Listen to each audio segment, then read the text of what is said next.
అసెంబ్లీలో చోటు చేసుకున్న పరిణామాలపై బీఆర్ఎస్ వర్కింగ్ ప్రెసిడెంట్ కేటీఆర్ తీవ్ర స్థాయిలో మండిపడ్డారు. ముఖ్యమంత్రి రేవంత్ రెడ్డి వాడిన భాషపై స్పీకర్ వ్యవహరించిన తీరుపై ఆయన ధ్వజమెత్తారు.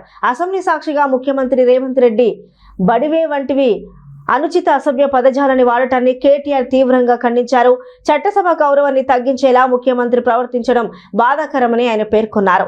నీ అజ్ఞానాన్ని కప్పిపుచ్చుకోవడానికి నువ్వు ఇలా ప్రవర్తిస్తున్నావని అందరికీ అర్థమైంది అంటూ రేవంత్ రెడ్డిని ఉద్దేశించి కేటీఆర్ ఘాటుగా విమర్శించారు. ప్రభుత్వం కానీ బాధాకరమైన పరిస్థితి ఏమంటే అందరి హక్కులకు కస్టోడియన్లా ఉండాల్సిన స్పీకర్ గారు ఇవాళ ఆయన బడివే అనే మాట మాట్లాడితే కళ్ళప్పగించి ప్రేక్షక పాత్ర వహిస్తుంటే ఏమనాలనో అర్థం కావట్లేదు.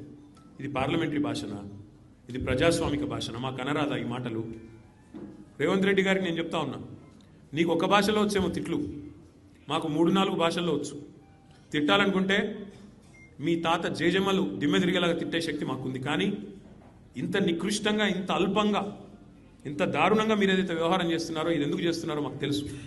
ఎందుకంటే మీ అజ్ఞానాన్ని కప్పిపుచ్చుకోవడానికి. నీకు ఐఐటికి IIITకి అంతరం తెలియదు, ఐఐటికి IIITకి అంతరమే తెలియదు. నీకు బచావత్కు బ్రజేష్ కుమార్ ట్రిబ్యునల్కు తేడా తెలియదు.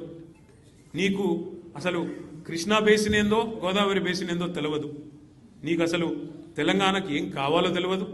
నీకు తెలిసిందల్లా ఒక్కటే, దోచుకోవడం దాచుకోవడం తప్ప నీకు తెలిసింది ఏమీ లేదు. ఒక అజ్ఞానివి, ఒక ఉష్ట్రపక్షివి. నువ్వు ఏమనుకుంటున్నావు? నిన్న చెప్తున్నాడు ఆయన తెలంగాణ కోసం అంటే ఈ మహానుభావుడు ప్రాణాలు ఇస్తాడంట.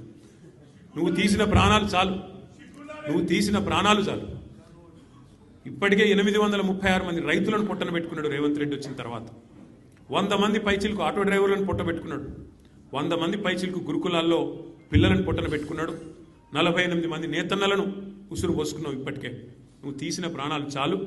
నువ్వు ఆనాడు తెలంగాణ వాదుల మీదకి, తెలంగాణ బిడ్డల మీదకి తుపాకీ తీసుకొని పోయి తెలంగాణ ఉద్యమాన్ని అవమానించింది ఎవరు మర్చిపోలేదు.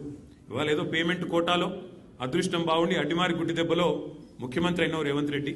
నీ వాగుడు, నీ అల్పబుద్ధి ప్రపంచం మొత్తం చూస్తూ ఉంది. ఒకటి